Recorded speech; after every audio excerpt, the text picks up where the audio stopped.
98 number गाउँ त है जवानीका अभिलाषाबाट भाग्यो भन्ने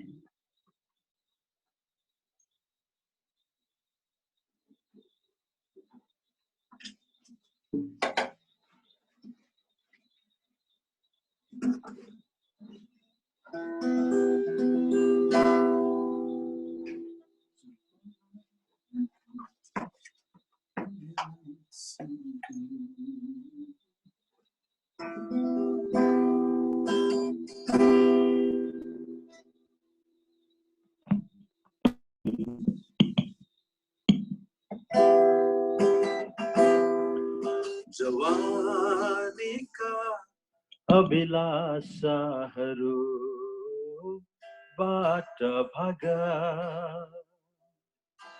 जवानीका अभिलाषाहरू बाट भागा मौका नदेऊ कसैलाई तुच्छ ठान्न जवानीलाई पवित्रतामा जोगाइराख है तिम्रो शुद्ध विवेकलाई कतै स्थान नदेऊ है धूर्त शैतानलाई विलासितामा आफैलाई हराई विलासितामा आफैलाई हराई जवानीका अभिलाषाहरू बाट भागा जवानीका अभिलाषाहरू बाट भागा सेवा गर्नु छ तिमीले येशूको पछि लागेर हार्नु छैन है तिमीले हतोत्साहित तिमी भएर लक्ष्यलाई चुम्नु छ हे ख्रीष्टका युवाहरू हो निशाना ख्रीष्टलाई ताकेर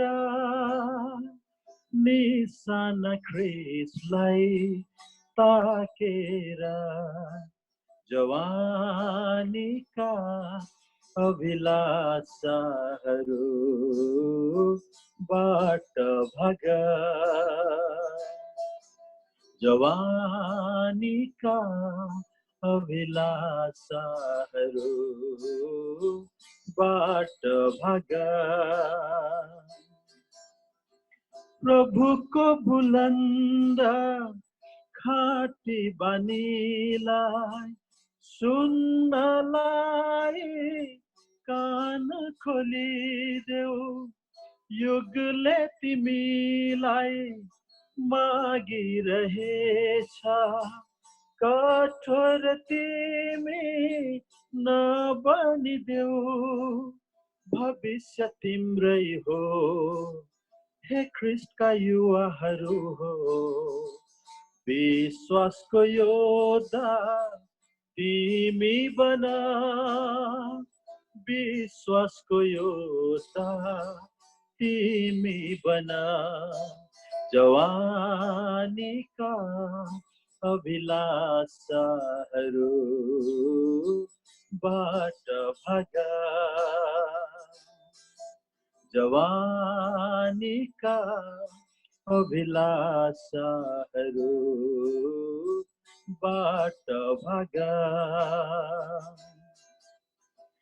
बेविचारका पापबाट तिमी भागा धनको लोभदेखि पनि भागा सजिलै अल्झाउने पापलाई पन्छाई प्रभु येशूको शरणमा भागा क्षणभरको सुख विलासमा नरमौ हे युवा हो अनन्ततामहि खुबै निहारौं अनन्तमहि मालाई खुबै निहारौं जवानीका अभिलाषाहरू बाट भाग जवानीका अभिलाषाहरू बाट भाग थ्यांक यू हुन्छ धेरै धेरै धन्यवाद दाइ हुन्छ अब हामी सिधै वचनमा जान्छौँ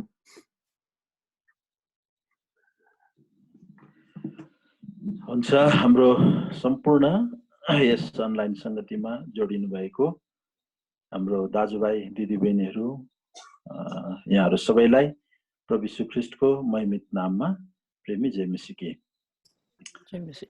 साथै प्रभुलाई धन्यवाद होस् अनि साथै हाम्रो जेहोवा जिरे परिवार जसले आज यस युथ सेवकाईको निम्ति यो तुच्छलाई आज निमन्त्रणा दिनुभयो अनि हजुरहरूप्रति र प्रभुप्रति म धन्यवादी छु त हामी आज संसारका विभिन्न स्थानमा छौं हामी भौगोलिक कारणले एक ठाउँ भेला हुन सकेका छैनौं तर पनि हामी प्रभुका लोकहरू सारा संसारमा हामी आत्मामा सधैँभरि एकसाथ नै छौं हामी एकादशलाई प्रार्थनामा सम्झन्छौं त्यसकारण गर्दा प्रभुले हामीलाई यो संगति गर्ने एउटा मौका यस अनलाइन संगतिको माध्यमद्वारा पनि हामीलाई गर्न दिनुभएको छ अनि यो हाम्रो निम्ति अनिवार्य पनि छ किनभने जसरी माछा पानी बेगर बाँच्न सक्दैन त्यस्तै प्रकारले हामी प्रभुको लोकहरूसँगको आपसी संगति बेगर चाहिँ हामी बाँच्न सक्दैनौं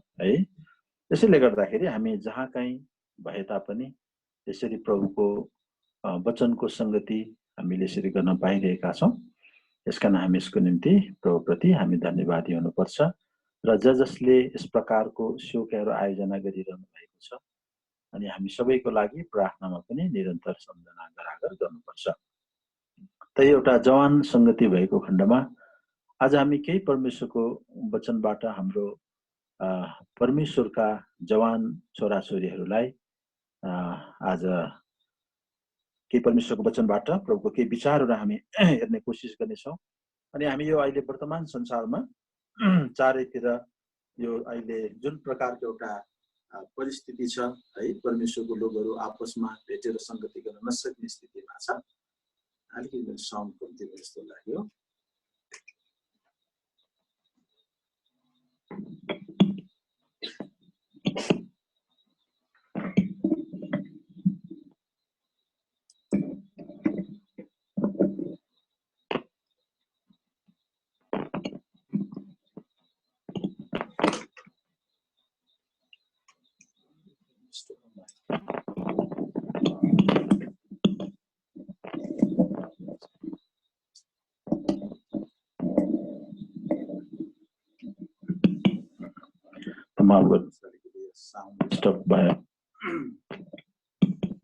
त हामी जहाँ सुकै भए तापनि हामीलाई परमेश्वरको वचनले ढाडस दिन्छ सान्त्वना दिन्छ उत्साह दिन्छ त्यसै कारणले गर्दा हामी परमेश्वरको वचनबाट हाम्रो जवान प्रभुका लोकहरूको सम्बन्धमा केही कुराहरू हामी हेर्नेछौँ त आउनुहोस् तपाईँ र मैले लुकाको पुस्तक 11 अध्यायलाई हामीले पल्टाउनु पर्ने हुन्छ लुकाको पुस्तक माफ गर्नु 7 अध्याय लुका 7 अध्याय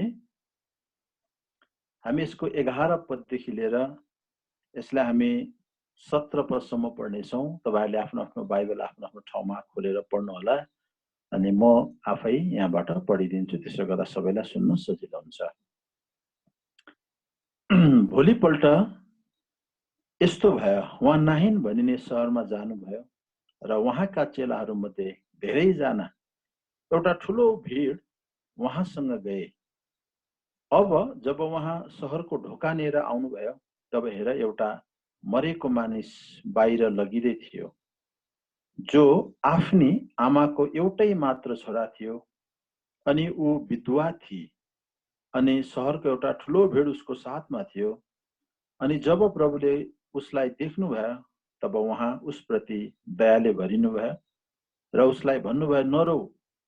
अनि उहाँले आएर अर्थीलाई छुनुभयो र ती बोक्नेहरू टक्क अडिए। अनि उहाँले भन्नुभयो हे जवान म तिमीलाई भन्छु उठ। अनि त्यो मरेको मानिस उठेर बस्यो र बोल्न थाल्यो। अनि उहाँले त्यसलाई त्यसकी आमा कहाँ सुम्पिनुभयो। अनि सबैजना डराए र तिनीहरूले यसो भन्दै परमेश्वरलाई महिमा दिए, हाम्रा बीचमा एक महान भविष्यवक्ता उठ्नु भएको छ र परमेश्वरले आफ्ना जनहरूलाई भेट्नु भएको छ। अनि उहाँको विषयमा यो खबर सारा यहुदिया र वरिपरिका सारा इलाकाभरि फैलियो। परमेश्वरले यस वचन पढाइमा आशिष दिएका हुन्। हामी सानो वचनको अगुवाईको लागि प्रभुसँग प्रार्थना गर्नेछौँ। हाम्रा अत्यन्तै महान अनुग्रहकारी एकमात्र धर्मी परमेश्वर, हामी तपाईलाई धन्यवाद चढाउँदछौँ। यो सुन्दर समय तपाईले हामीलाई दिनुभयो। खास गरेर आज हामी जेहोवा जिरे परिवारका आजको साथमा यो एउटा युथ संगति गर्ने मौका हामीले पाएका छौँ। अनि हामी भिन्न भिन्न जग्गाबाट सेवकाईमा जुटेका छौँ। हे प्रभु, तपाईले हामीलाई आशिष दिनुहोस्। अब तपाई प्रभुले आफ्ना लोकहरूलाई केही न केही तपाई दिएर नै पठाउनुहुन्छ, किनभने तपाई हाम्रो फिक्री गर्ने परमेश्वर हुनुहुन्छ। म त आफैमा खाली रित्तो मान्छे, ममा केही पनि त्यस्तो आफ्ना जनहरूलाई दिने कुरा छैन। तर तपाईले एउटा सानो छिटा जसको नाम पनि थिएन, जसद्वारा ती 5,000 मानिसलाई तृप्ति पार्नु भएको थियो, त्यही परमेश्वर आज पनि हाम्रो परमेश्वर हुनुहुन्छ। त्यसकारण मेरो हाम्रो आवश्यकतालाई तपाईले पूरा गरिदिनुहोस्। हाम्रो हृदयको हालतलाई तपाई जान्नुहुन्छ प्रभु। तपाईले हामीलाई आशिष दिनुहोस् प्रार्थना छ। मेरो दुर्बलतालाई तपाईको आलो रगतले धोइदिनुहोस्। म नम्र भएर प्रभु तपाईको चरणमा आउँदछु। म केही होइन, म त अति नै दुर्बल मान्छे हो। तपाईको कृपा चाहन्छु। मेरा सबै गल्तीलाई पनि तपाईको आलो रगतले धोइदिनुहोस्। हामी सुन्नलाई पनि हाम्रो हृदयको कान खोलिदिनुहोस्, समझ खोलिदिनुहोस्, ताकि हामी तपाईको वचन सुन्न सकौं अनि बुझ्न सकौं। सबै कुरामा आशिष अनुग्रह चाहन्छौँ। शैतानलाई हार साँधै प्रार्थनालाई प्रभु यीशु मसीहको नाममा चाहन्छौँ। सुनि गर्नुहोला होस्। आमेन। त हामीले यहाँनिर एउटा घटनालाई पढ्यौं। यो प्रभु यीशु मसीहको समयमा भएको घटना थियो। अनि यो चाहिँ एउटा कथा थिएन, यो चाहिँ वास्तविक घटना थियो है। किनभने बाइबलमा ऐतिहासिक तथ्यहरू आज हामी पाउँदछौँ। यहाँनिर कुनै स्टोरी कथाहरू है आज छैन। र कतिवटा कुरा चाहिँ प्रभुले एउटा त्यसको एउटा प्याराबल है, उखान टुक्काको रूपमा भन्नुभएको छ, त्यो परमेश्वरले आफ्ना जनहरूलाई बुझाउनको निम्ति। बाँकी कुरा यहाँ भएका जति पनि वास्तविक घटनाहरू छन्, अनि ती घटनाहरूको सम्बन्धमा नै यहाँनिर हामी लेखेको पाउँदछौँ। त यो चाहिँ एउटा नाइन भन्ने सहरको एउटा घटना थियो। अनि यो घटना चाहिँ एउटा विधुवी जसको एउटै मात्रै छोरा रहेछ, अनि त्यो छोरा चाहिँ यहाँनिर मरेको अवस्थामा है आज गइरहेको लास बोकेर चाहिँ त्यो मरेको एउटा मुर्दालाई चाहिँ यहाँनिर चिहानतिर लाँदै रहेछ। अनि त्यो मरेको मान्छे चाहिँ उसको एज, उसको उमेर चाहिँ जवान थिएछ, जवान। यसैले गर्दाखेरि यहाँनिर कोड गरेर त्यो जवानको सम्बन्धमा हामीले पढ्यौं। 14 अध्यायमा चाहिँ कुरा लेखेको रहेछ।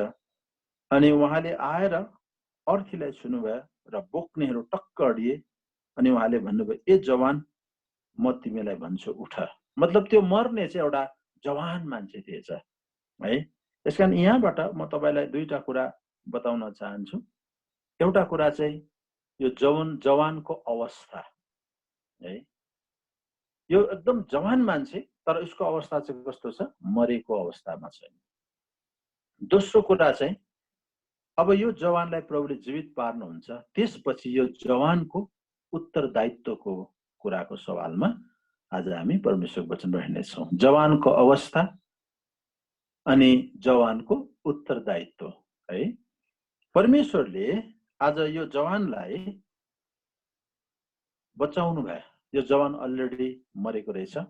अनि यो मरेको जवानलाई चाहिँ यहाँनिर शमशान घाटतिर चाहे त्यसलाई जलाउनुहोस् या त्यसलाई गाड्नको लागि कब्रस्थानतिर चाहिँ यहाँनिर लगिरहेको छ। किनभने प्रत्येक मान्छेको अन्त चाहिँ संसारमा त्यही चिहान हो, हैन?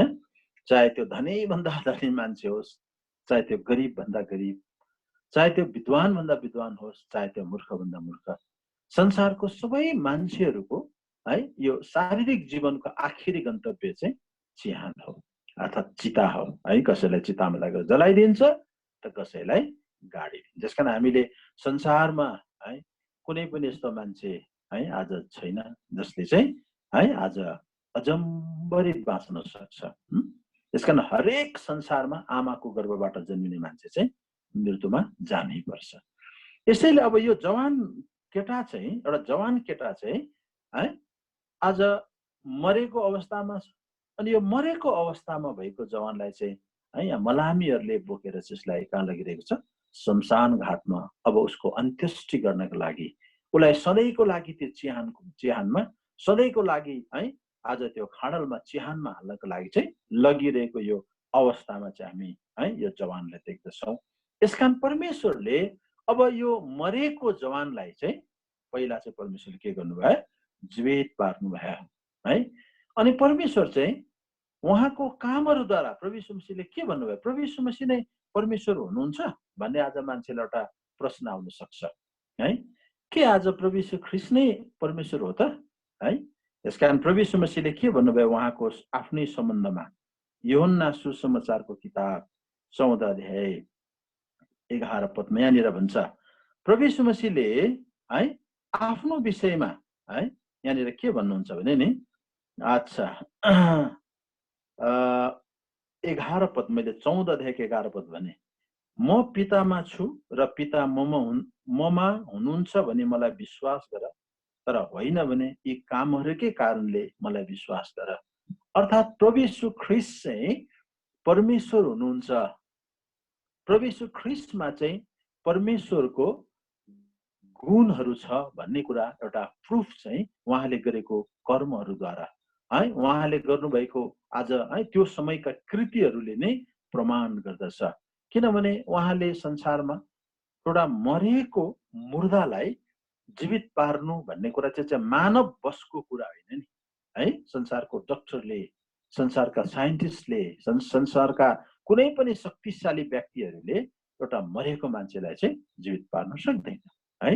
अब यो मरेकोलाई जिउँदो पार्ने है, यो मान्छे त मरेको छ, लास बोकेर लाँदै मात्रै छ। तर प्रभुले 4 दिनसम्म मरेर गाडिसकेको लाजसलाई पनि जिउँदाएको घटना तपाईहरु मलाई थाहा छ। यसकारण उहाँले मरेको मान्छेलाई जीवित पार्नु, अन्धालाई देख्ने बनाउनु, लङ्गडालाई हिँड्ने बनाउनु, अनि एकदम आँधी तुफान आइरहेको छ, थामिजा भन्दा त्यो थामिहाल्नु है। एकदम समुद्रमाथि है एकदम पिच रोडमा हिँडेको छ, टक टक टक हिँड्नु। त यो सबै आज घटनाहरूले, यो सबै कामहरूले चाहिँ यो प्रुफ गर्छ कि उहाँ चाहिँ परमेश्वर हुनुहुन्छ। यसैले प्रभु यीशु ख्रीष्टको ईश्वरत्वको सवालमा संसारमा प्रश्न उठाइन्छ है। आज प्रश्न उठाइन्छ, त्यो समयमा पनि आज मानिसले प्रश्न उठाए, प्रभु यीशु मसीहलाई उनी परमेश्वर होइन भन्ने मत पनि थिए त्यतिखेर। अनि त्यो चाहिँ एउटा ठुलो चुनौती पनि थियो सुरुका है आज मण्डलीलाई, सुरुका परमेश्वरको दासहरूलाई आज प्रभु यीशु ख्रीष्टको ईश्वरत्वलाई स्वीकार गराउनु है। आज त्यो एउटा एउटा च्यालेन्ज थियो। तर पनि परमेश्वरको जनहरूले है आज आफ्नो कामलाई, संसार एकातिर छ पत्याउँदैन, अविश्वास गरी बस्छन्, तर पनि परमेश्वरको जनहरू विश्वासमा जिउने जन भएको खण्डमा उनीहरूले यो कुरालाई विश्वास गर्दै गए। यसै कारण प्रभु यीशु ख्रीष्टको ईश्वरत्वको प्रमाण चाहिँ उहाँको कामहरूद्वारा पनि आज प्रमाणित गर्न सक्दछौँ है। यसकारण अब यहाँको यो घटनाले पनि हामी के देख्दछौँ भने है, परमेश्वरले यसो हेर्नुभयो, एउटा बुढी आमा रुइरहेको छ है, अनि त्यो बुढी आमाको सहारा पनि कोही रहेन रहेछ, एक्लै बित्दै छिन् है। अब तिनलाई भविष्यमा गएर कसले हेर्ने, कसले स्याहार्ने है, तिनको देखरेख कसले गर्ने। यसकारण परमेश्वरले त्यो आमालाई पनि चिठ्याउनु भयो अनि गइकन त्यो है आज लास बोक्नेहरूलाई है छेउमा गइकन त्यो लासलाई उहाँले जसै छुनुहुन्छ है, अनि त्यो लास बोक्ने मान्छे टक्क त्यहाँ अडिन्छ। अनि प्रभुले भन्नुहुन्छ त्यहाँनिर, ए जवान है, तिमी एउटा कस्तो अचम्मको कुरा होइन। परमेश्वरले भन्नु मात्रै भयो त्यहाँ लास्टमा गएर है छेउमा गएर, ए जवान तिमी एउटा मानौ। त्यो जवान चाहिँ के गरिरहेको छ, सुतिरहेको छ है। उसलाई चाहिँ निन्द्रा लागिरहेको, निन्द्राले सुतेको जस्तो नि है। यस कारण यहाँनिर हामी के देख्दैछौँ, परमेश्वरको वचनमा चाहिँ है के छ, जीवन छ होइन। परमेश्वरको वचनमा चाहिँ जीवन छ है। यस कारण पहिलो सुसमाचार यूहन्ना 1 अध्यायको 1 पदमा भन्छ यहाँनिर है, सुरुमा है आदिमा वचन थियो अनि वचन परमेश्वरसँग थियो अनि वचन नै परमेश्वर हुनुहुन्थ्यो भने यहाँनिर हामी पहिलो सुसमाचार यूहन्ना 1 अध्यायको 1-2 पदमा यो कुरा हामी पाउँदछौँ। सुरुमा वचन हुनुहुन्थ्यो अनि वचन परमेश्वरसँग हुनुहुन्थ्यो र वचन परमेश्वर हुनुहुन्थ्यो। उहाँ नै सुरुमा परमेश्वरसँग हुनुहुन्थ्यो। सबै कुरा उहाँद्वारा हुन आए अनि हुन आएका कुराहरूमध्ये कुनै पनि उहाँ बिना हुन आएन। यसकारण परमेश्वरले संसारमा हरेक चिज चाहिँ उहाँको वचनद्वारा बनाएको कुरा तपाईँलाई मलाई थाहा छ। प्रभुले आकाश पृथ्वी होइजा है है उद्भिदहरू होइजा है, आकाशमा ती ग्रह नक्षत्रहरू होइजा, ज्योति दिने घाम जुन तारा नक्षत्र होइजा, परमेश्वरको है वचनमा चाहिँ कति ठुलो एउटा सामर्थ्य। त्यस कारणले गर्दा नि परमेश्वरको वचनलाई चाहिँ नि सामर्थ्यको वचन भनेको छ। यो चाहिँ हिब्रूको किताबमा हामी 1 अध्यायमा कुरा पाउँदछौँ। यहाँनिर भन्छ परमेश्वरको वचनलाई चाहिँ सामर्थ्यको वचन भनेर यहाँनिर लेखिएको छ। हिब्रूको किताब 1 अध्यायको 3 पदमा यो कुरा हामी पाउँदछौँ, जो उहाँको महिमाको चमक र उहाँको व्यक्तित्वको पक्का प्रतिरूप हुनुहुन्छ र आफ्नो सामर्थ्यको वचनले सबै थोकहरू सम्हाल्नुहुन्छ। आफैद्वारा हाम्रा पापहरू शुद्ध पारेपछि उहाँ उच्च स्थानमा महिमको दाहिने हातपट्टि बस्नु भएको छ है। यो वचन है, यो वचन संसारमा देह भएर अर्थात् प्रभु यीशु मसीह भएर आउनुभयो अनि उहाँले हाम्रो पापको शुद्धिकरणको निम्ति क्याल्भरी क्रुसमा उहाँ बलिदान भएर हाम्रो पाप शुद्ध गरेर उहाँ फेरि पनि बौरेर उठेर अनि उहाँ स्वर्गमा महामहिमको दाहिनेपट्टि विराजमान हुनुहुन्छ। यसकारण परमेश्वरको वचनमा चाहिँ के छ, सामर्थ्य छ। परमेश्वरको वचनमा चाहिँ के छ, जीवन छ है। यसैले गर्दाखेरि अब यो मरेको जवान, यो जवान चाहिँ एउटा मरेको अवस्थामा छ है।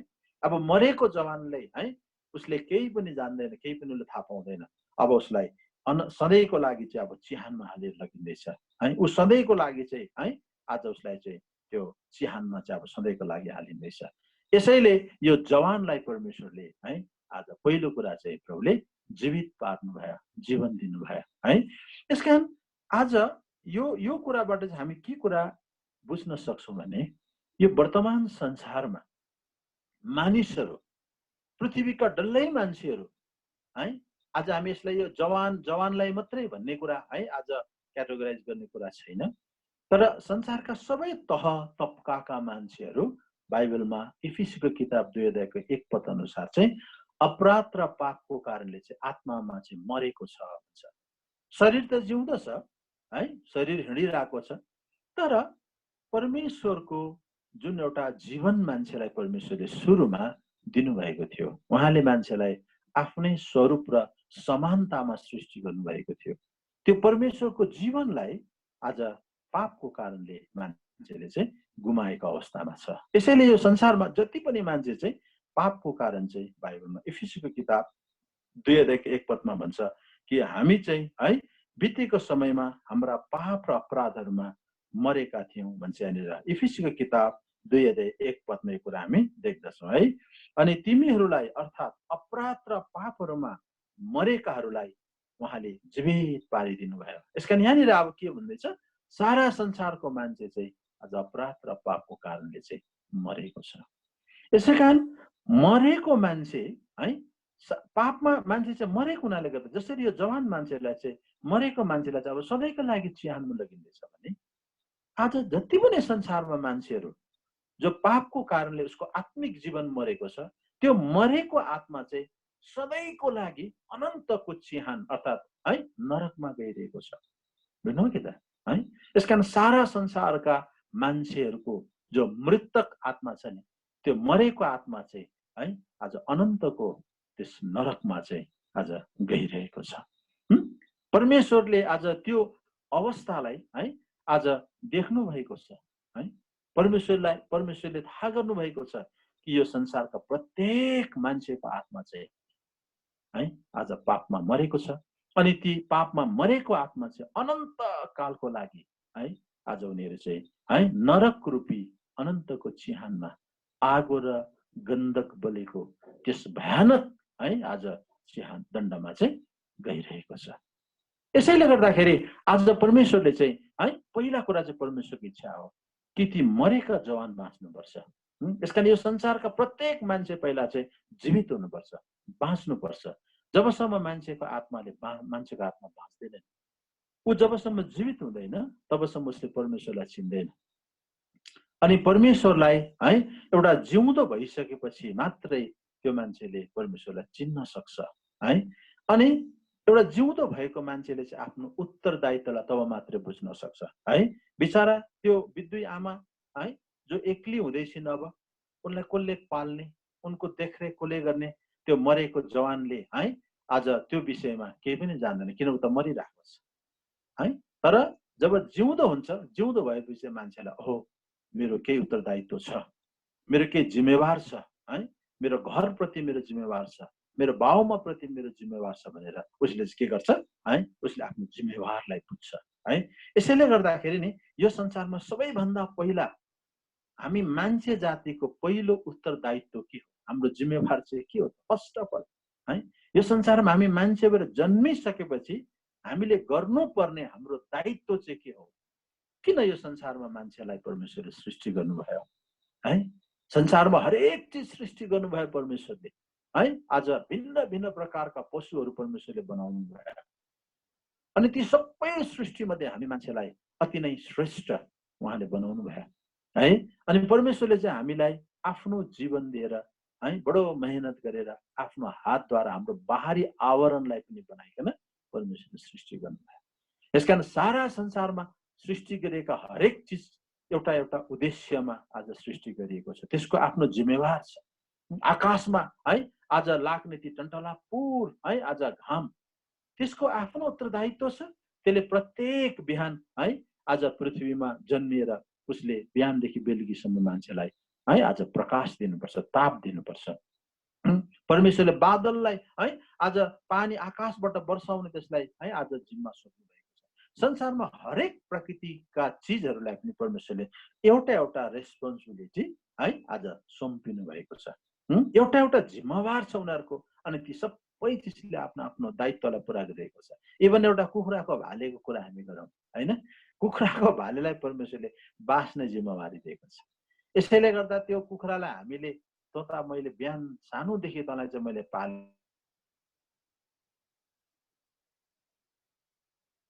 त्यसले आफ्नो दायित्वलाई पुरा गर्छ है।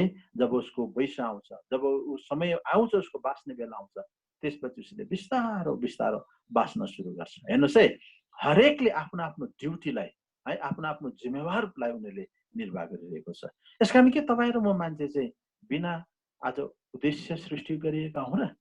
परमेश्वरले तपाईँ र मेरो जीवनप्रति पनि है एउटा ठुलो उद्देश्य राखेर उहाँले सृष्टि गरेको छ। यो कुरा चाहिँ है तपाईँ र मैले आज है यशायाको किताब 43 अध्यायमा कुरा हामी पाउन सक्छौँ।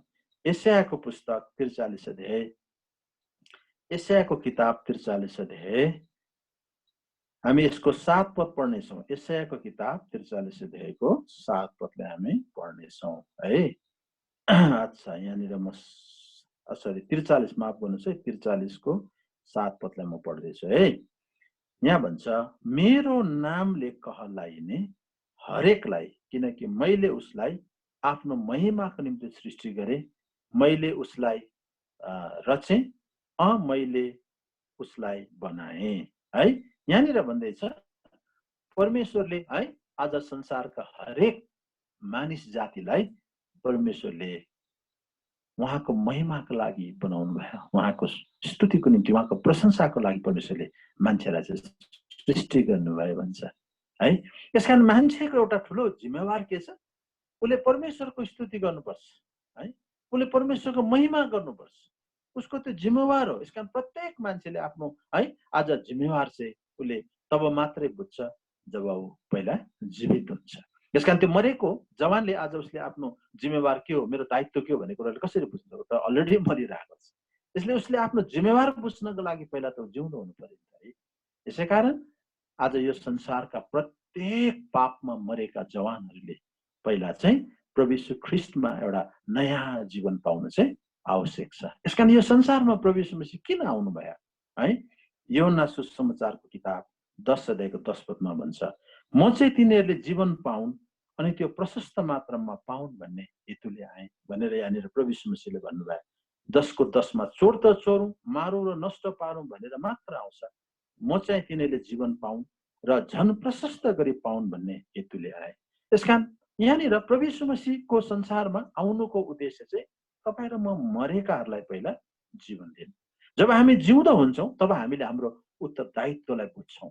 अरे म त यसकारण पो संसारमा सृष्टि भएको रहेछु त है, मेरो त यो पो जिम्मा रहेछ त संसारमा है। आज म जन्मे, मैले खानु लाउनु, पैसा कमाउनु, घर बिल्डिङ बनाउनु, घोडागाडी किन्नु, बिहाबारी गर्नु, छोराछोरी जन्माउनु, यति नै हो मेरो जिन्दगी भनेर सायद हामीले बुझिरहेको हुन सक्छौँ है। अनि त्यति नै कुरा बुझिरहेको हुन्छ जबसम्म मान्छेले नयाँ जीवन पाएको। यसकारण यो संसारमा नयाँ जीवन पाएको मान्छे र नयाँ जीवन नपाएको मान्छेको बिचमा एउटा डिफरेन्ट है, एउटा भिन्नता चाहिँ यसैमा छ। संसारमा जबसम्म मान्छेले नयाँ गरेर जन्मिँदैन, एउटा नयाँ जीवन पाउँदैनन्, परमेश्वरको जीवन पाउँदैनन्, तब उसले संसारमा है बाँच्नु चाहिँ खानु लाउनु, कमाउनु, घर जमिन बनाउनु, धन सम्पत्ति कमाउनु, यति नै हो जिन्दगी भनेर बुझ्छन्। तर जब तपाईँ र मैले प्रभु यीशु ख्रीष्टमा एउटा नयाँ जीवन पाउँछौँ तब हाम्रो जिउने है आज शैली फरक बन्छ। हामी केवल हाम्रो निम्ति मात्रै, त्यो धन सम्पत्तिको लागि मात्रै है, हामी हाम्रो है आज शारीरिक है आज हरेक चिजको है फाइदाको लागि मात्रै जिउँदैनौँ, तर हामी परमेश्वरको निम्ति पनि है मेरो त एउटा दायित्व रहेछ, अब मैले त परमेश्वरको उपासना पो गर्नुपर्ने रहेछ, परमेश्वरको त सेवा पो गर्नुपर्ने रहेछ, परमेश्वरको त स्तुति पो गर्नुपर्ने रहेछ भन्ने कुरा नि तब मात्रै बुझ्छौँ। एउटा म घटनाको विषयमा तपाईँले यहाँनिर बताउन चाहन्छु, त्यो चाहिँ लाजरसको जीवनको घटना। हेर्नुहोस् है, लाजरस पनि एउटा जवान मान्छे है, लाजरस पनि जवान मान्छे थियो।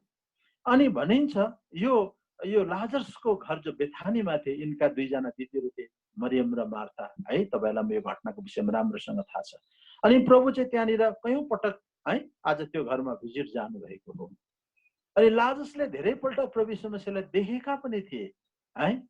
अनि दिदीहरूबाट निश्चय पनि लाजरसले प्रभुको विषयमा धेरै कुरा सुनेको पनि हुनुपर्छ, किनभने दिदीहरू यति धेरै परमेश्वरलाई प्रेम गर्ने आज ती छोरीहरू थिए है।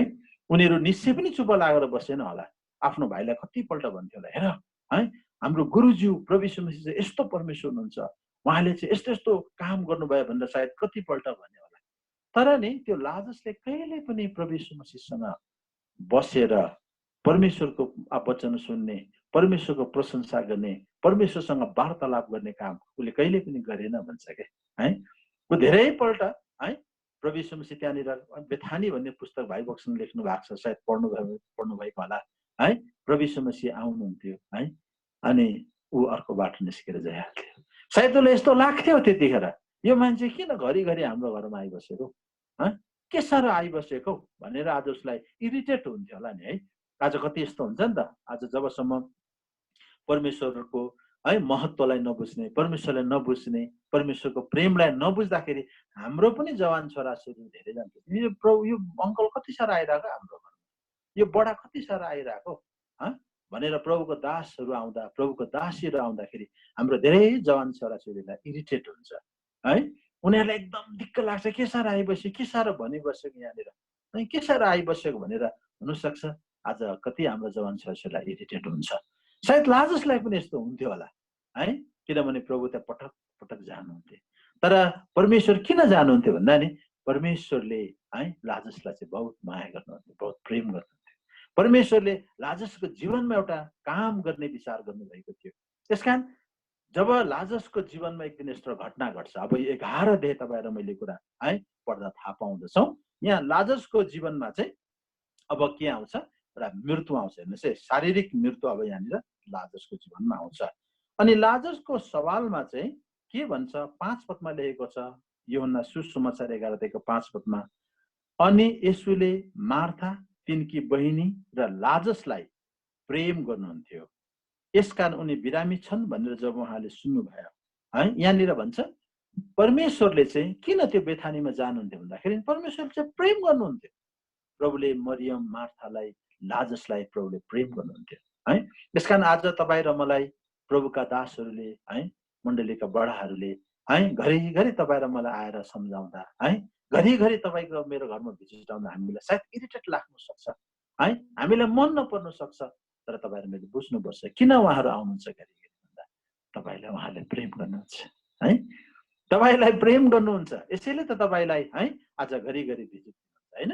कति हाम्रा जवान छोराछोरी त रिसाउँछ नि त, के साह्रो मलाई सम्झाउनु पर्दैन है, तपाईँले मलाई सिकाउनु पर्दैन, म मेरो आफ्नो लाइफ आफ्नो तरिकाले जिउँछु भनेर धेरै हाम्रो जवान छोराछोरी रिसाउँछ सम्झाउँदाखेरि क्या। तर हेर्नुहोस् परमेश्वरको प्रेम हो त्यो है। तपाईँले कुनै पनि आज काम कुनै अवस्थामा हुनुहुन्छ भने तपाईँलाई आज कसै प्रभुको दासले सम्झाउँछ भने तपाईँलाई त्यो इन्सल्ट गरेको होइन नि है, तपाईँलाई एकदम त्यो डोमिनेट गरेको होइन त्यो चाहिँ के, तर तपाईँलाई प्रेम गरेको है। यसै कारण हामी है यो लाजसलाई पनि सायद यस्तो हुन्थ्यो होला, यसैले गर्दा उनी है जब जब प्रभु त्यहाँ आउँथे है, उनी चाहिँ सट्ट प्रभुसँग उसले आफूलाई कहिले पनि आज राख्थेन।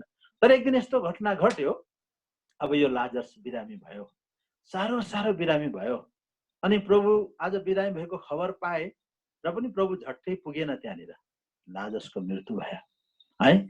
लाजस मरिसकेपछि पनि 4 दिन बादमा है, 4 दिन बादमा चाहिँ लाजस मरिसकेको पनि 4 दिन बादमा मात्रै अब त्यहाँनिर प्रभु यीशु मसीह बेथानीमा गए फेरि है। सबै रोइरहेको हुन्छ है, मरियम र मार्था पनि रोइरहेको हुन्छ है, त्यहाँनिर यहुदीहरू आएर सान्त्वना दिइरहेको हुन्छ है। अनि प्रभु गइसकेपछि अब त्यहाँनिर दिदी बहिनीको गुनासोको कुराहरू छ, त्यहाँनिर चित्त दुखाएको कुराहरू छ, तपाईँ है समयमा आइदिनु भएन, अब आदि इत्यादि धेरै त्यहाँनिर गन्थन भएको कुरा छ। तर अब प्रभुले लाजसलाई नयाँ जीवन दिन चाहनुहुन्छ अनि प्रभु चाहिँ लाजस कहाँ छ है प्रश्न गर्दा लाजसलाई हामीले गाडिसक्यौँ, अब त 4 दिन भइसक्यो, अनि लाजस चाहिँ नि मरिसकेको मात्रै थिएन, जसलाई चाहिँ गाडिसकेका थिए, ऊ त्यो च्यानभित्र थिए है, एकदम बन्द कोठाभित्र च्यानभित्र थिए। अनि भन्छ उसलाई उसको त लास त गनाइसकेको छ अब है, तर प्रभुको त्यहाँ पनि हामी देख्छौँ उहाँको वर्डमा त्यो पावरलाई, परमेश्वरको वचनमा चाहिँ कति साह्रो सामर्थ्य छ भन्ने कुरा हामी त्यहाँ पनि देख्छौँ है। जब प्रभु चिहानको नजिकमा पुगे है, अनि भन्छ त्यो चिहानको त्यो ढुङ्गालाई चाहिँ के गरिदेऊ, हटाइदेऊ है। अब हेर्नुहोस् है, हटाइदेऊ भन्छ। अनि यहाँनिर के भन्छ चिहानको अगाडि गएर, अब म तपाईँलाई यहाँनिर 42 पद 11 देखिको अनि 43 पद म पढ सुनाउँदैछु। अच्छा, म 43 पद चाहिँ पढ सुनाउँछु है। अनि यी कुरा भन्नु भएपछि उहाँ ठुलो स्वरले कराउनु भयो, हे लाजरस बाहिर आऊ। त्यो 44 पद, अनि ती मरेका मानिस कात्रोले हात पाउ बाँधिएकै अवस्थामा बाहिर निस्के, अनि उनको अनुहार एउटा रुमालले बेरिएको थियो।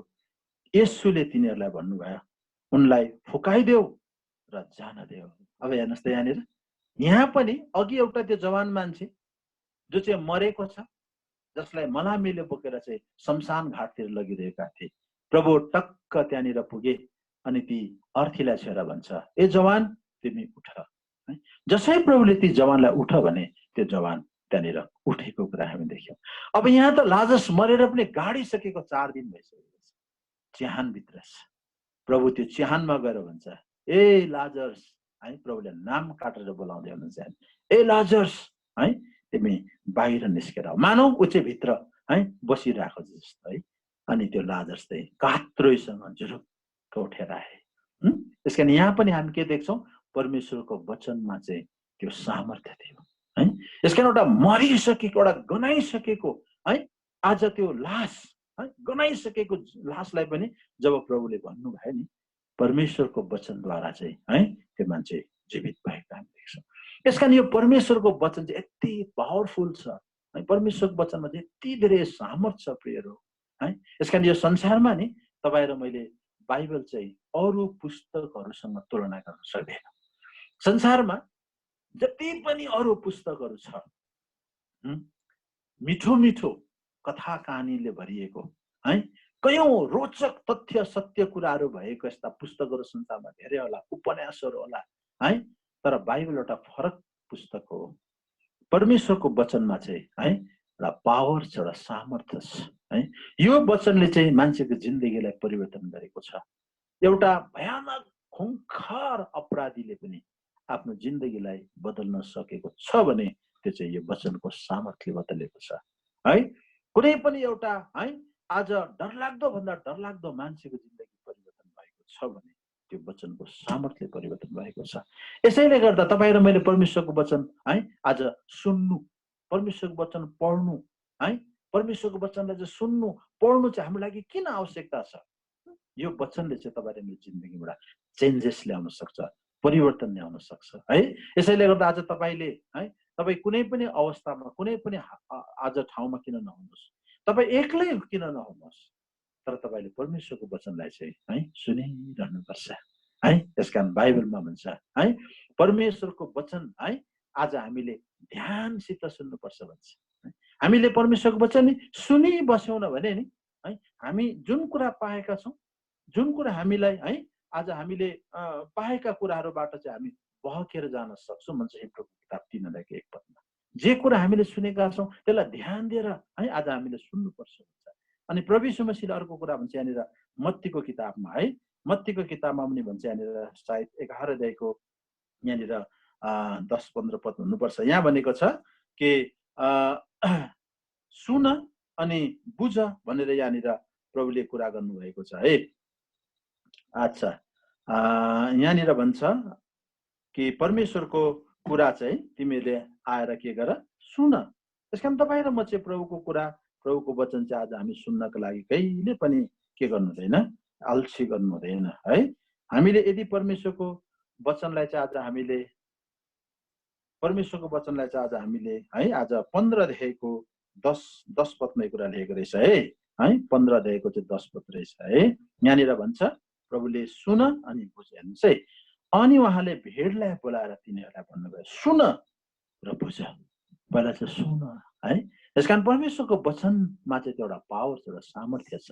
अब हाम्रो प्रसङ्ग के छ भनेदेखि अब यहाँ लाजरस एउटा मरेको मान्छे हो, र परमेश्वरको वचन जब उसको कानमा पुग्यो नि है तब त्यसले जीवन पायो। परमेश्वरको वचन उसको कानभित्र पस्यो तब त्यसले चाहिँ जीवन पायो, जुरुक्क उठेर आयो। अब उठेर आयो है, अब ऊ पनि जिउँदो भयो। अनि जिउँदो हुँदाखेरि त नि उता कात्रोले बेरेको रहेछ, अनि उसको अनुहारमा चाहिँ है रुमाल लगाएको रहेछ है। अनि प्रभुले भन्नुभयो फुकाइदेऊ है, फुकाइदेऊ भन्छ। यसकारण अब यी फुकाउनेहरू लाजरस कहाँ गए? ऊ सबै कात्रोले बाँधिएका थिए है। अब यो फुकाइदिने कुराले पनि आज हामी यसबाट संगतिको एउटा भ्यालुलाई, संगतिको महत्त्वलाई चाहिँ आज हामी है त्यसलाई गहिरो प्रकारले बुझ्न सक्छौँ। तपाईँ र मैले जीवन पायौँ सपोज प्रभुमा भएर, तर तपाईँ र मैले संगति चाहिँ पायौँ न भने नि धेरै कुराहरूले हामीलाई बाँधिरहेको हुन्छ, धेरै कुराको बन्धनमा हामी हुन्छौँ। यसकारण कयौँ कुराहरू हाम्रो जीवनमा फुकाइनको निम्ति चाहिँ नि हामी संगतिको हामीलाई आवश्यकता पर्छ। यसकारण यहाँनिर अब लाजरस बिचरा आफै जिउँदो त भयो, तर हात खुट्टा सबै बाँधिएको छ। अब उसले के गर्न सक्छ? के पनि गर्न सक्दैन। यसकारण उसलाई अब के को आवश्यकता पर्यो? साथीहरूको आवश्यकता पर्यो। संगतिले गएर चाहिँ उसको हात फुकालिदियो, खुट्टा फुकालिदियो, अनि उसको अनुहारमा है आज राखेको त्यो रुमाल हटाइदियो। यसकारण एउटा संगतिको भ्यालुलाई, महत्त्वलाई चाहिँ तपाईँ र मैले गहिरो प्रकारले बुझ्नुपर्छ। प्रिय हो, तपाईँले प्रभुलाई पाउनु, मैले प्रभुलाई पाएँ, तर हाम्रो जीवनमा यस्ता कयौँ कुराहरू है आज हाम्रो जीवनबाट हटेर जानु, कयौँ चिजको बन्धनले आज हामीलाई है बाँधिरहेको अवस्थामा हुन्छौँ हामी। यसकारण हामी जब संगति जान थाल्छौँ नि है, संगति गएपछि हाम्रा कयौँ यस्ता है नराम्रा बानी, पापका कयौँ बन्धनहरू चाहिँ नि आज हाम्रो आदतहरू फुकालिँदै फुकालिँदै फुकालिँदै जान्छ है। एकैचोटि ग्रहण गर्नु साथै सबै कुराहरू छुटकारा भएको मान्छेको पनि हुँदैन सायद है, केही न केहीले त्यसलाई बाँधेकै हुन्छ है। सानो सानो कुरा क्या, सानो सानो कुरा है। आज सानो सानो कुरा पनि हामीलाई थाहा हुँदैन, त्यो हाम्रो आदत बसिसकेको हुन्छ। अनि त्यो सानो कुरा पनि संगतिले जब हामीलाई देखाउँछ नि है, अनि त्यो कुरा चाहिँ छुटकारा हुन्छ जब हामी संगति। म तपाईँलाई सानो नमुना बताउँछु, मेरो एउटा जीवनको कुरा है। त्यो मतलब सानो सानो बानीहरू जो चाहिँ हामीलाई लागेको हुन्छ यो केही पनि होइन, हामीलाई थाहै हुँदैन त्यो, अब हामीले गरिरहेका हुन्छौँ, तर सङ्गति अरे यस्तो त गर्नु हुँदैन पो रहेछ हौ है भनेर हामी त्यहाँनिर सङ्गतिमा गएर बुझेपछि हो यस्तो गर्नु हुँदैन रहेछ भने जस्तो एउटा सानो नमुना तपाईँलाई एउटा बताउँछु। अब त्यस्तो थुप्रै कुराहरू मैले एउटा बुझ्नको लागि मैले तपाईँलाई मेरो एउटा बानी थियो क्या। त्यो बानी चाहिँ के थियो भनेदेखि नि यसो घाँटी कमायो गरेर हात फुक्ने, किनभने बाउबाजेले भन्थ्यो घाँटी छुएर हात फुकेर चाहिँ गाँड पलाउँछ भनेर भन्ने गर्थे है। यसैले गर्दाखेरि अब त्यो मलाई बानी भएको, प्रभु पायो है, प्रभुको सेवामा निस्केँ, वचनको सेवा गर्दै थाहै हुन्थेन बनायो फुक गरेर हात फुक्यो गाँड फुलिन्छ भनेर है। तर एक दिन एउटा मण्डलीमा म जब गएको थिएँ है, उहाँ चाहिँ अहिले प्रभुमा सुतिसक्नु भयो है, उहाँ एसबी सुनवार बडा हुनुहुन्छ है, उहाँ चाहिँ धरान फिलाडेल्फियाको उहाँ जिम्मेवारी हुनुहुन्छ। अन्त एक दिन त मलाई थाहै भएन, हामी सरसल्लाह बसिरहेका थियौँ, मैले कनाएर हात जसै माथि लग्यो उहाँले च्याप्पै मेरो हात समात्नु भयो। म छक्कै परेँ किन हात समात्नु भयो भनेर। अन्त उहाँले है प्रभुको सेवा गर्ने भएर कहाँ हात फुकेको है, गाँड पलाउँछ भने हात फुक्नुहुन्छ भनेर भन्नुभयो। अनि म त्यतिखेर दङ्ग परेँ है, साँच्ची नै के भएको म है। हेर्नुहोस् है अब सानो कुरा, अब उहाँले मलाई यदि हात नपक्रेको भए उहाँले त्यो मेरो बानी कयौँसम्म बसिराख्नु एउटा सानो नमुनाको लागि। त्यस कारण यस्तो थुप्रैवटा बानीहरू हुन्छ, यस्ता बन्धनहरू हुन्छ जुन बन्धन चाहिँ तपाईँहरू म आफैले फुकाल्न सकिरहेका हुँदैनौँ। हामीलाई त्यो फुकाइदिनको लागि कोही न कोही चाहिन्छ।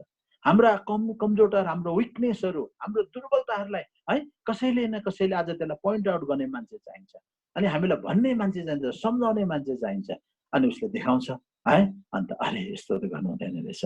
यस कारण यो लाजरसको जिन्दगीमा पनि नि अब उनी जीवन त पाए, तर उसलाई सबैभन्दा पहिला चाहिँ यिनलाई है, यिनी चाहिँ बन्धनले है आज बाँधिएको रहेछ। यस कारण पहिला चाहिँ उसलाई भन्छ फुकालिदियो है। यस कारण आज हामी कयौँ चिजहरूबाट है आज फ्री हुनको लागि हामी जवानहरू, विशेष गरेर हाम्रो जवान छोराछोरी धेरैवटा याद गर्नुहोस् है, तपाईँलाई पनि यस्ता कयौँ है आज गुप्त है पापको बन्धनले सायद तपाईँलाई बाँधिरहेको होला, कतिवटा आदतले तपाईँलाई बाँधिरहेको होला। ती सबै कुराहरूबाट छुटकारा चाहिँ यो सङ्गतिको माध्यमबाट तपाईँले है आज तपाईँको छुटकारा हुँदै जान्छ है। एकैतालमा हुँदैन है, तर तपाईँ सङ्गति गर्दै जानुहोस्, सङ्गति गर्दै जानुहोस्, तपाईँको जिन्दगीमा त्यो एउटा छुटकाराको काम चाहिँ हुँदै जान्छ। अब यहाँनिर हामी देख्दैछौँ त्यो लाजरसका सबै बन्धनहरू, त्यसपछि लाजरसको अनुहारमा के बनाएको थियो, रुमाल। जसै लाजरसको आँखाबाट रुमाल हटाए नि उसले यसो आफ्नो आँखाले देखे, त्यतिखेर कसलाई देखे, प्रभु यीशु मसीहलाई। अरे जुन प्रभु यीशु मसीह उसकोमा पटक पटक आएको थियो, जुन प्रभु यीशु मसीह उसको घरमा आउँदा उसलाई रिस उठ्थ्यो, वाक्क दिक्क लाग्थ्यो, झर्को लाग्थ्यो, के सराको भन्थे।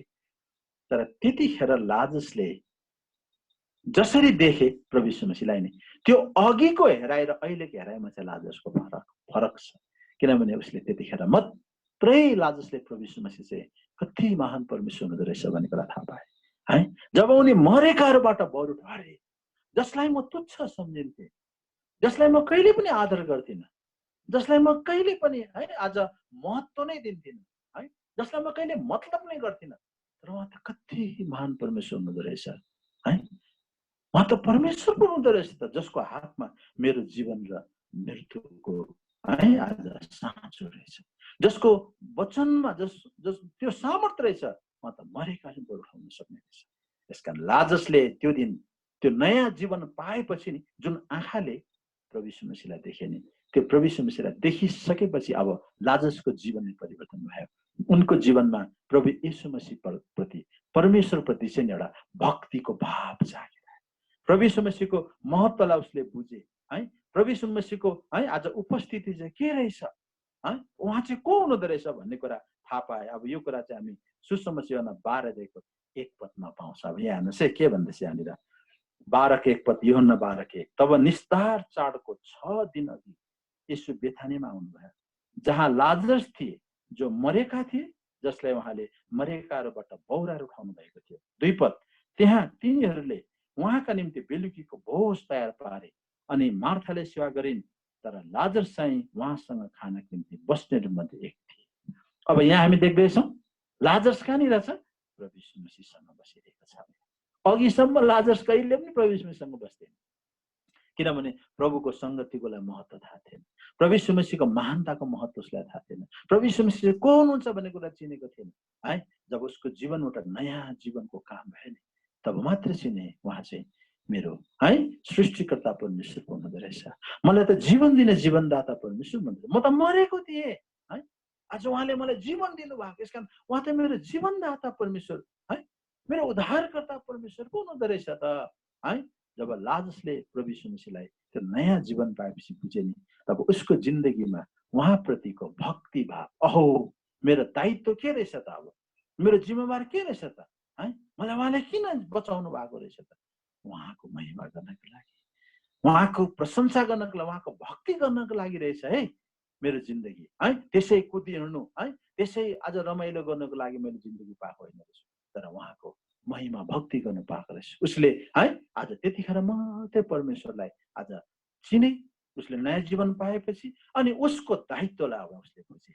यसै कारण गर्दा यहाँनिर यशायाको किताब 38 अध्यायको 19 पदमा भनेको छ है, यशायाको किताब 38 अध्यायको 19 पदमा है, जबसम्म तपाईँ र म है मरेकै अवस्थामा हुन्छौँ प्रियहरू, हामीले कहिले पनि परमेश्वरको महिमा गर्न सक्दैनौँ। तर जब हामीले जीवन पाउँछौँ नि, तब हाम्रो जीवनबाट परमेश्वरको स्तुति महिमा सुरु हुन्छ। यहाँ चाहिँ 38 अध्यायको 19 पदमा भन्छ, जिउँदो मानिसले मात्र तपाईको प्रशंसा गर्नेछ, जस्तो आज म गर्दछु। बाबुले छोराछोरीहरूलाई तपाईको सत्यता जान्न दिन्छन् है। यहाँ हेर्नुहोस् त, जिउँदोहरूले, केवल जीवितहरूले मात्र अब परमेश्वरको महिमा। जबसम्म लाजरस ऊ शरीरमा जिउँदो थियो, तर उसले नयाँ जीवन पाएको थिएन, उसले प्रभुलाई चिन्थेन। उसको जिन्दगीमा परमेश्वरप्रतिको भक्ति, श्रद्धा, उहाँलाई आदर भन्ने कुरा केही पनि थिएन। तर उसले जसै नयाँ जिन्दगी पाए, तब उसले परमेश्वरको महिमा गर्न सुरु गरे, परमेश्वरको संगतिको महत्त्व बुझ्न थाले, परमेश्वरसँग बस्न, परमेश्वरको कुरा सुन्न, परमेश्वरसँग संगति गर्न है, यो चाहिँ कस्तो कुरा रहेछ तब म बुझेँ त प्रियहरू हो। यसैले गर्दा आज हाम्रो धेरै जवान छोराछोरीहरूलाई संगति गर्नु एउटा बोरिङ लागिरहेको हुन्छ, अल्छी लाग्छ सेवा जानको लागि है, अल्छी लाग्छ संगतिमा बस्नको लागि है। यसकारण संगतिमा सेवामा जाऊ भन्यो भने बाबुआमाले धेरै कुराहरू उसलाई है के गर्नुपर्छ, लोभ देखाउनुपर्छ। तिमी सेवामा गयो भने चाहिँ म यस्तो दिन्छु, सेवामा गयो भने चाहिँ म यस्तो गरिदिन्छु है। अनि उनीहरूले पनि शर्त राख्छ, म सेवामा जान्छु तर मलाई यस्तो कुरा दिनुपर्छ तपाईँ, म सेवामा मतलब धेरैवटा है आज त्यहाँनिर लेनदेनको कुरा हुन्छ, संगतिको कुरा।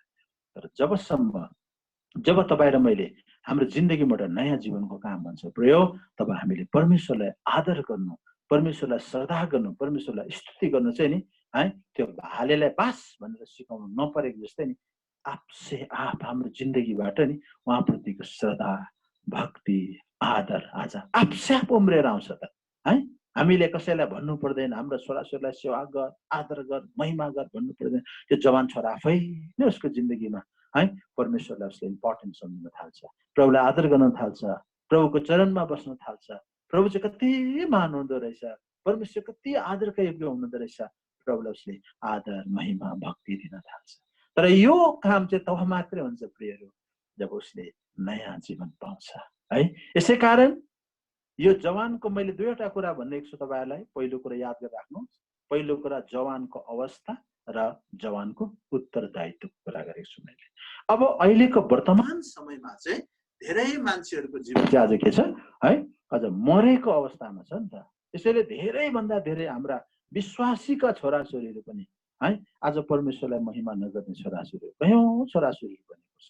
प्रभुको सेवा गर्नु पर्यो भने है आज उनीहरूलाई एकदम अल्छी लाग्ने, बोरिङ लाग्ने है, अनि एकदम सेवा राख्नु पर्ने, फकाउनु पर्ने, मनाउनु पर्ने। किन भन्दा उसको जीवनमा त्यो नयाँ जीवनको काम नभएको हुनाले। त्यसैले गर्दा फर्स्ट अफ अल चाहिँ यदि तपाईँ र म मरेकै अवस्थामा छौँ भने चाहिँ याद गर्नुहोस् है, त्यो मरेको जवानलाई चाहिँ सधैँको लागि चिहानमा लगिरहेका थियौँ। तर आज तपाईँ र मेरो आत्मिक जीवन मरेको अवस्थामा छ। अब चाहिँ हामी अनन्तको चिहानमा, नरकमा, त्यो तडपन, त्यो अनन्तको दण्डमा हामी जानुपर्छ। त्यसैले हामीलाई निड छ, हामीलाई आवश्यकता छ कि हामीले जीवन चाहिँ पाउनु नै पर्छ है। अनि जब हामीले परमेश्वरको जीवन पाउँछौँ नि, तब हामीले हाम्रो दायित्वलाई सम्झन्छ। अब यो जवान केटालाई, जब ती मरेका जवान केटालाई अब हामी है त्यो जवान केटाको विषयमा हेर्नेछौँ। जब जवान केटालाई परमेश्वरले है आज जिउँदो पार्नुभयो, तब त्यो जवान केटालाई चाहिँ लगेर आमाको कहाँ पुर्याइदिए है। अब यसबाट हामीले धेरै भाव बुझ्न सक्छौँ। बाइबलमा कयौं कुराहरू यस्तो सांकेतिक कुराहरू छ, त्यसभित्र परमेश्वरको भाव छ त्यहाँनिर। त्यसकारण बाइबललाई तपाईँ र मैले खरर पढ्दाखेरि बाइबललाई बुझ्न सक्दैनौँ। तर बाइबल चाहिँ यो परमेश्वरको आत्माको कुरा हो। जब तपाईँ र म परमेश्वरको आत्मामा जोडिन्छौँ तब परमेश्वरको आत्माको भावलाई हामी बुझ्छौँ। किन परमेश्वरले आज त्यो केटालाई आमा कहाँ पुर्याए? त्यो केटालाई यो कुरा देखाउन चाहिरहेका थिए, हेर त बाँच्न जरुरी छ, हेर तेरो आमा बित्दै छ, हेर तेरो आमालाई अब त तेरो है आवश्यकता चाहिँ है तेरो आमालाई छ है, तेरो आमालाई तेरो आवश्यकता छ। अब तेरो आमाको निम्ति जिउनुपर्छ है। अब तैँले तेरो आमाको निम्ति चाहिँ है आज के गर्नुपर्छ? तैँले अब पाएको जिन्दगी चाहिँ नि तैँले तेरो आमाको निम्ति चाहिँ जिउनुपर्छ है। अब तेरो जिम्मेवार चाहिँ के छ? तैँले जीवन पाइस् है। अब जीवन पाएपछि तेरो दायित्व चाहिँ हो अब तैँले तेरो आमाको सेवा गर्नुपर्छ, तैँले आमाको देखरेख गर्नुपर्छ।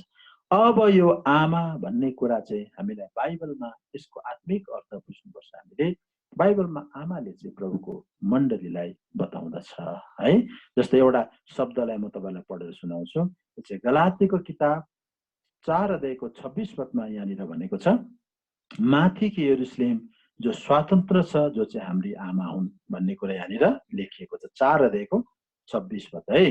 अच्छा, अब यसलाई है, तर माथिको यरुशलेम स्वतन्त्र छ, ऊ चाहिँ हामी सबैकी आमा हो।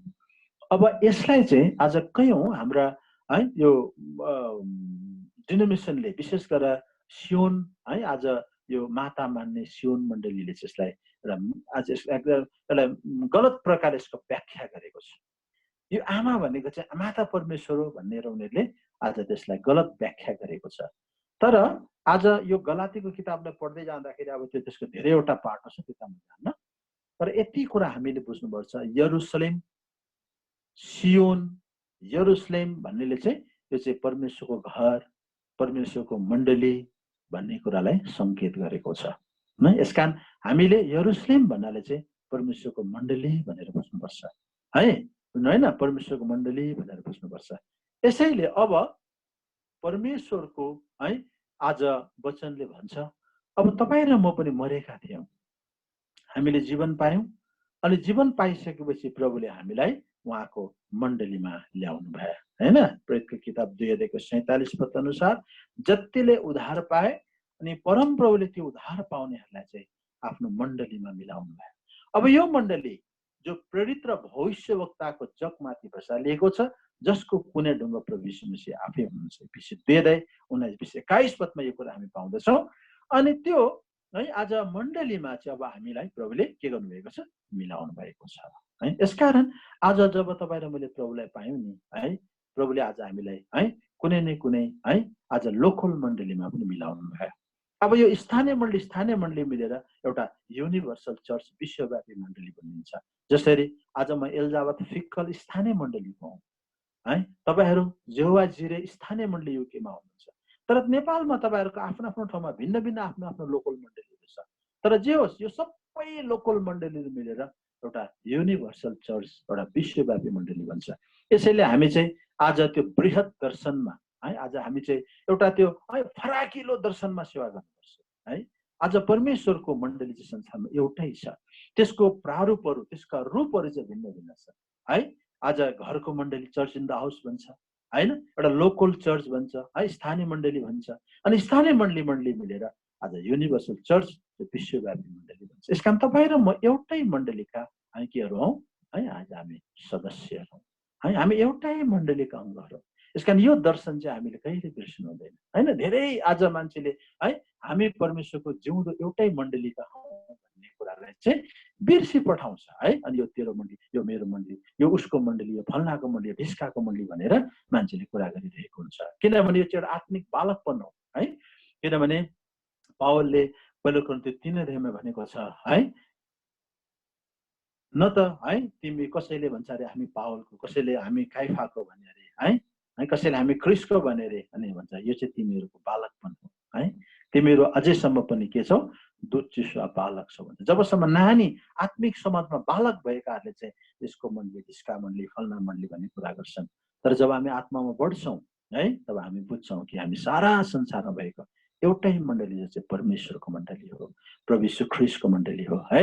यसकारण अब त्यो मण्डलीको तपाईहरुमा सदस्य।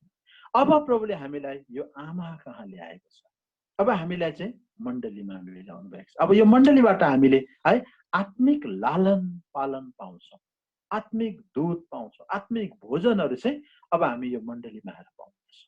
यसैले तपाईँ र म जब प्रभुलाई पाइसकेपछि हामीलाई कुनै न कुनै स्थानीय मण्डलीको संगतिको आवश्यकता पर्छ, हामीलाई त्यो मण्डलीको स्याहार समारको आवश्यकता पर्छ, हामीलाई त्यो मण्डलीको देखरेखको आवश्यकता पर्छ।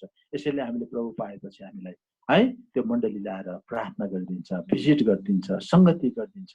त्यसकारण आज तपाईँ र म चाहिँ एउटा आमाको सुरक्षामा, आमाको स्याहार समारमा आएको जस्तो हामीलाई अनुभव हुन्छ है। अब तर आज मैले भन्नु खोजेको कुरा के भने, अब त्यो है जवान मान्छे जो मरेको थियो, मरेको अवस्थामा त्यसलाई प्रभुले जीवित पारेको अवस्था छ। अब जीवित पारिसकेपछि त्यो जवानलाई आमा कहाँ ल्याएर यो कुरा उसले जताइरहनु भएको छ। अब तिमीले यो आमाको निम्ति जिउनुपर्छ। अब तिमी यो आमाको लागि चाहिँ के गर्नुपर्छ, अब तिमीले पाएको जिन्दगी छ नि, हिजोसम्म है तिमीले जसरी तिम्रो जिन्दगी जियो, मर्यो त्यो जिन्दगी, तर अब तिमीले एउटा नयाँ जीवन पाएका छौ। किनभने मैले है प्रभु यीशु मसीहले नि है त्यो लासलाई पहिला हेर्नु भएन, हामीले अघि पढ्यौँ। पहिला चाहिँ है प्रभु यीशु मसीहले त्यो आमालाई हेर्नु भयो अरे क्या है, आमालाई हेर्नु भयो है। अनि प्रभु चाहिँ टिठ्याउनु भयो भन्छ। आमालाई हेरेपछि है उहाँको हृदय चाहिँ त्यो आमाप्रति चाहिँ एकदम दयाले भरियो है। अनि यहाँनिर त्यो त्यो त्यो आमालाई चाहिँ यहाँनिर टिठ्याए भन्ने कुरा यहाँनिर लेखेको छ। यो कुरा म पढेर तपाईँलाई सुनाउँछु है 13 पदमा। अनि जब प्रभुले उसलाई देख्नुभयो तब उहाँ उसप्रति दयाले भरिनु भयो है र भन्नुभयो, उसलाई भन्नुभयो नरौ। त्यसकारण यहाँनिर प्रभुले लासलाई होइन तर त्यो आमालाई देख्नुभयो भन्छ। अनि आमाप्रति है प्रभुको चाहिँ एकदम माया जागेर आयो है।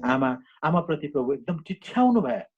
अनि त्यो आमालाई आज यहाँनिर प्रभुले प्रेम गरेको हामी देख्छौँ। र अब त्यो जवान केटालाई चाहिँ आमा कहाँ ल्याएर यो कुरा है आज जताउनु चाहिरहेछ प्रभु। अब यो आमाको तिमी के गर्नुपर्छ, सेवा गर्नुपर्छ है, तिमी आमाको लागि जिउनुपर्छ। द्याट मिन्स अब तपाईँ र मैले जब प्रभुलाई पायौँ, बुझ्नुभयो है, हामी मरेको थियौँ, हाम्रो अवस्था मरेको थियो है, हामी परमेश्वरलाई चिन्थेनौँ है, हामी अपराध र पापमा मरेका मान्छेहरू थियौँ, हामी अनन्तको है त्यो चिहान नरकमा गइरहेका थियौँ। प्रभु यीशु मसीहद्वारा अब हामीले नयाँ जीवन पायौँ। अब हामी परमेश्वरको सेवा भक्ति गर्ने मान्छे बन्यौँ, परमेश्वरलाई आदर दिने मान्छे बन्यौँ। अब तपाईँ र म कसको लागि जिउनुपर्छ है, अब चाहिँ हामी परमेश्वरको मण्डलीको निम्ति जिउनुपर्छ। अब तपाईँ र मेरो दायित्व, हाम्रो जिम्मेवार छ अब है। अब हामी हाम्रो निम्ति मात्रै जिउनु हुँदैन है, तर आज हामी परमेश्वरको मण्डलीको लागि जिउनुपर्छ। यसकारण प्रभुको सेवा भन्नाले हामी के बुझ्छौँ है, प्रभु त आकाश र पृथ्वीका मालिक हुनुहुन्छ है, उहाँलाई हाम्रो के सेवकैको आवश्यकता छ र।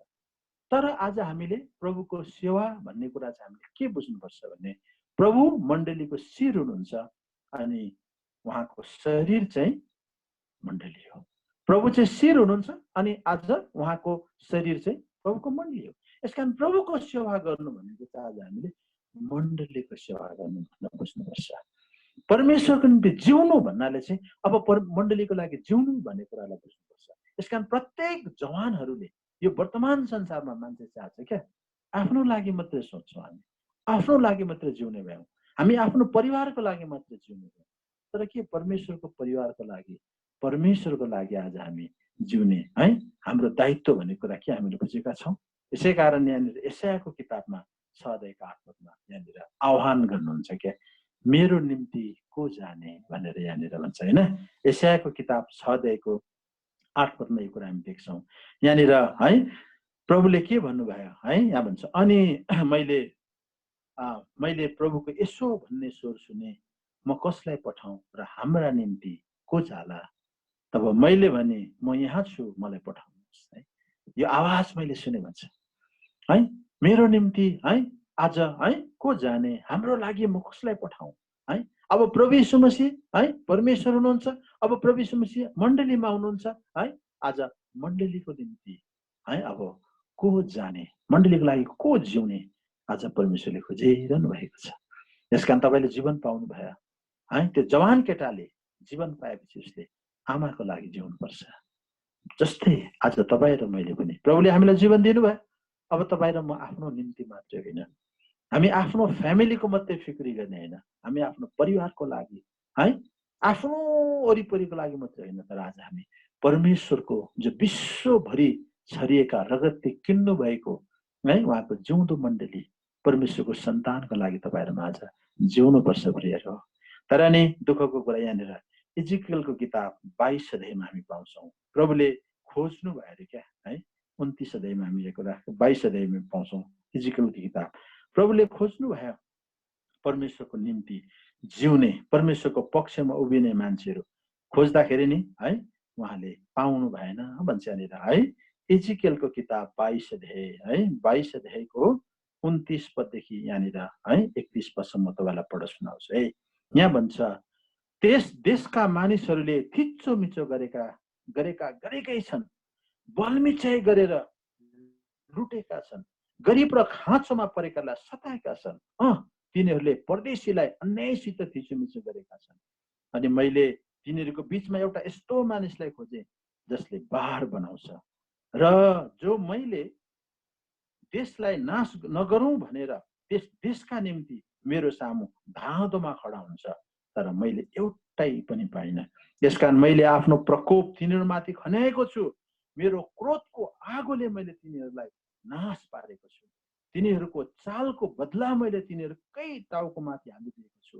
प्रभु यो भन्नुहुन्छ। हेर्नुहोस् त, परमेश्वरले आज किन संसारमा विपत्तिहरू ल्याउनु हुँदो रहेछ? किन परमेश्वरले मान्छेलाई दण्डित गर्नु हुँदो रहेछ? किन मान्छेलाई परमेश्वरले चाहिँ आज है विनाशले आज हिर्काउनु हुँदो रहेछ त? किनभने मान्छे नि साह्रो स्वार्थी भयो भने मान्छे चाहिँ एकदमै क्या है स्वार्थी निस्कने। यहाँ भन्छ, अरे थिचोमिचोमा परिरहेको छ कयौँ आज गरिबहरू अन्यायमा परेको छ, त्यो गरिबहरूको पक्षमा बोलिदिने कोही छैन, त्यो थिचोमिचोमा परेकोहरूको पक्षमा बोलिदिने कोही छैन। अरे कसैले कसैको निम्ति सोच्दैन, आफ्नै मात्रै सोच्ने है, आफ्नै मात्रै दुना सुझाउने, आफ्नै मात्रै है इच्छा पुरा गर्ने, आफ्नै मात्रै सपना संसार बनाउने। यसैले तिमीहरूको चाल अनुसार मैले तिमीहरूलाई दण्ड दिएको छु। आज हेर्नुहोस् त, सारा संसारमा मान्छे त्यति साह्रो स्वार्थी भएर लु त लु गर, तिमीहरूले आफ्नो लागि के चाहिँ गर्छ लु गर त है। ल तैँले आफ्नो निम्ति धन सम्पत्ति कमाउँछ, कमा, ल कति कमाउँछस् कमा है, के गर्नुपर्छ गर। आज परमेश्वरले बन्द कमरामा सबैलाई हालिदिएको छ है। मान्छे निरीह, मान्छे के गर्न नसक्ने अवस्थामा छ। प्रभुले देखाउनु भयो, तँ कति फुरफुर गर्छस् है, तँमा के छ त्यस्तो ल्याकत, के छ त्यस्तो क्षमता है कि तँ है आज जहिले पनि आफ्नो लागि जिउने। ल है, तँ तेरो जीवन नै रक्षा गर्न नसक्दैनस्, तँ यस्तो अवस्थामा छस्, तैँले तेरो आफ्नो प्राण पनि बचाउन सक्दैनस् है। त्यसकारण मान्छेलाई आज शून्य बनाउनु भयो नि त परमेश्वरले। मान्छेको औकात भन्छ क्या, मान्छेको औकातलाई परमेश्वरले देखायो। मान्छे त यति भयङ्कर भयो है, म जान्ने, म बाटो, यति साह्रो बाटो, परमेश्वर केही पनि जान्नुहुन्न। ए परमेश्वरै छैन, परमेश्वर त केही होइन है। आज हामी सब मान्छे नै सब कुछ, हाम्रो दिमाग सब कुछ हो। आज हेर यो साइन्स टेक्नोलोजीको कुराहरू है, यो विज्ञान विकासको कुराहरू हेर, यसकारण यो सब कुराहरू प्रमाण गर्छ हामी है आज केही हौँ। यसकारण परमेश्वरले मान्छेको औकातलाई देखाइदिनु भयो। तिमीहरू केही पनि होइन है, तिमीहरूको बुद्धि केही पनि होइन, तिमीहरूको धन सम्पत्ति केही पनि होइन, त्यो रद्दीमा फ्याँकिने लायक छ है। परमेश्वरले के संसारको ज्ञान शून्य बनाउनु भएन र है। परमेश्वरको मान्छेको सम्पत्तिलाई परमेश्वरले है आज रद्दीको टोकरीमा फाल्ने लायकको बनाउनु भएन र? के मान्छे आज संसारमा बुद्धिले बाँच्न सक्दछ? के मान्छे आज सम्पत्तिले बाँच्न सक्दो रहेछ र है? हेर्नुहोस् त, एउटा सानो जीवाणु है, एउटा सानो रोगको कीटाणुले है सारा संसारका बडे बडे हस्तीहरूलाई गुवा रुवाउन सक्छ भने है आज मान्छेको औकात चाहिँ के रहेछ? त्यसकारण मान्छे कति साह्रो स्वार्थी है, आफ्नै लागि मात्रै बटल्ने, आफ्नै लागि मात्रै जिउने, तर कहिले पनि अरूको लागि नसोच्ने मान्छे। यसैले आज हामी जवानहरू, हामी प्रभुका छोराछोरीहरू जो नयाँ जीवन पाएका छौँ, तपाईँ र मैले चाहिँ हामी स्वार्थी बन्नु हुँदैन। हामी आफ्नै लागि मात्रै है, आफ्नै निम्ति मात्रै जिउने, आफ्नै परिवारको लागि मात्रै सोच्ने हुनुहुँदैन, तर हामीले सोच्नुपर्छ भने प्रभुको मण्डलीको लागि। प्रभु जबसम्म म यो संसारमा रहन्छु, जबसम्म म रहन्छु, तबसम्म म तपाईँको सेवा गर्छु प्रभु। जबसम्म म संसारमा रहन्छु तबसम्म तपाईँको लोकहरूको है आज म वास्ता गर्छु, तपाईँको लोकहरूको फिक्री गर्छु है। यसकारण नि यो चाहिँ एउटा नयाँ जीवन पाइसकेपछि चाहिँ आज हामी त्यो निर्णयमा चाहिँ आज हामी आउनुपर्छ। यो चाहिँ हाम्रो दायित्व भन्ने कुरा बुझ्नुपर्छ। यसकारण यहाँनिर 2 कोरिन्थी 5:15 भन्छ, अब उसो जिउनेहरू है आफ्नै निम्ति नजियोस् भन्छ यहाँनिर होइन। 2 कोरिन्थी 5:15 हेर्नुहोस् है, यहाँनिर कति मिठो कुरा गरेको छ यहाँनिर भन्छ है। अच्छा, अनि उहाँ सबैका निम्ति मर्नुभयो, यसकारण जिउनेहरू अब उसको आफ्नै निम्ति जिउनु हुँदैन, तर उहाँका निम्ति जिउनु पर्दछ जो उनीहरूका निम्ति मर्नुभयो र बौलिरहनु भयो। यसकारण यहाँनिर भन्छ है, अब उसो चाहिँ मान्छेहरू चाहिँ है आज आफ्नो निम्ति है होइन, तर आज हामी उहाँको निम्ति प्रभुको निम्ति जिउनु भनेको मण्डलीको निम्ति। यसकारण तपाईँ जवानहरू है आज तपाईँहरू जहाँ कहीँ हुनुहुन्छ, जस्तो अवस्थामा हुनुहुन्छ, तपाईँले केवल आफ्नो सम्बन्धमा आफ्नो है एउटा शारीरिक जीवनको सवालमा मात्रै नसोच्नुहोस्, तर तपाईँलाई प्रभुको निड छ, प्रभुलाई आवश्यकता छ नि त है। तपाईँलाई परमेश्वर घरमा गिटार बजाएर गाउने मान्छे प्रभुलाई आवश्यकता पर्यो नि त।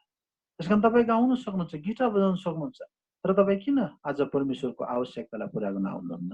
जब परमेश्वर घरमा तपाईँको गिटार बजाउनेको मान्छेको आवश्यकता प्रभुलाई छ, परमेश्वर घरमा तपाईँ भजन गाउने मान्छेको आवश्यकता छ है, परमेश्वर घरमा केही काम तपाईँले गरिदिने मान्छेको प्रभुलाई आवश्यकता छ। त्यसकारण आज तपाईँले आफ्नो दायित्वलाई है बुझ्नुपर्छ, मैले आफ्नो दायित्वलाई बुझ्नुपर्छ।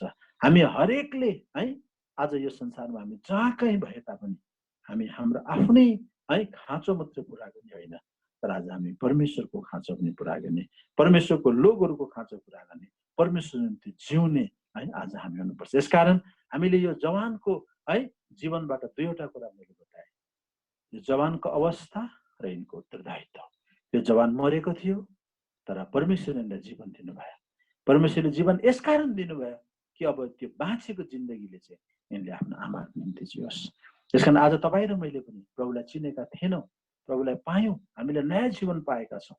अघिसम्म हामी आफ्नो स्वार्थको लागि, आफ्नो जिन्दगीको लागि, आफ्नै निम्ति मात्रै हरेक चिज गर्न हामी जिरेका थियौँ भने अब हामी यो निर्णयमा आउनुपर्छ कि अरे मेरो दायित्व केही छ है, मैले परमेश्वरको सेवा गर्नुपर्छ, परमेश्वरको निम्ति जिउनुपर्छ, परमेश्वरको लोकहरूको लागि पनि मैले जिउनुपर्छ है। आज यस प्रकारको है आज चुनौतीलाई चाहिँ तपाईँ र मैले नि स्वीकार्नुपर्छ, को मेरो लागि जाने। यसकारण हेर्नुहोस् त, आज यो संसारमा हामी परमेश्वरको निम्ति सेवा गर्ने मान्छेहरूको अभाव देख्छौँ होइन। मान्छेहरू आज परमेश्वर घरमा सेवा गर्ने निस्किँदैन, परमेश्वर घरमा सेवा गर्ने मान्छे छैन। किन है? किनभने मान्छे परमेश्वरको लागि जिउन चाहँदैन है, उसले आफ्नो लागि जिउनु छ, आफ्नो लाइफ बनाउनु छ। तर यो लाइफ कति दिन भयो, कति दिन तपाईँ बाँच्नुहुन्छ संसारमा? तपाईँको जिन्दगी के छ? बाइबलले भन्छ पानीको भाव जस्तो, फुलेको फुल जस्तो। अहिले हामी बोल्दैछौँ, के थाहा है भरे सुतेको सुतेको जिन्दगी हुन सक्छ। हाम्रो जिन्दगी एउटा यति साह्रो है के भन्नु है छनभङ्गुर लौकिक छ, अनिश्चित छ। त्यसकारण आज हामी यस्तो अनिश्चित छोटो जिन्दगी लिएर हामी संसारमा आएका छौँ। के जीवनमा परमेश्वरको सेवा नगर्नु र है?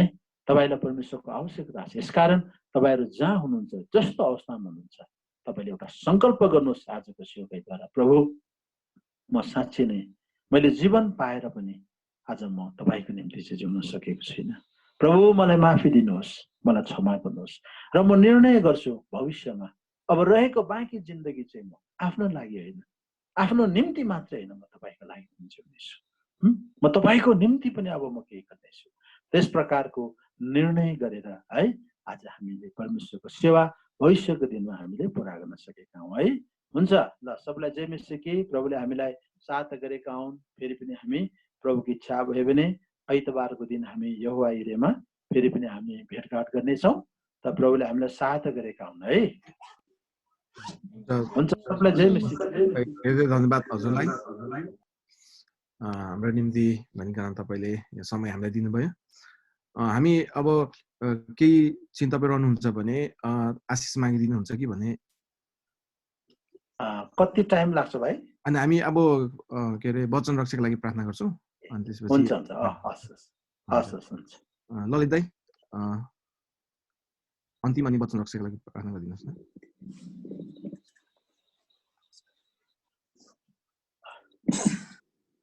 हामी प्रार्थना गर्नेछौँ।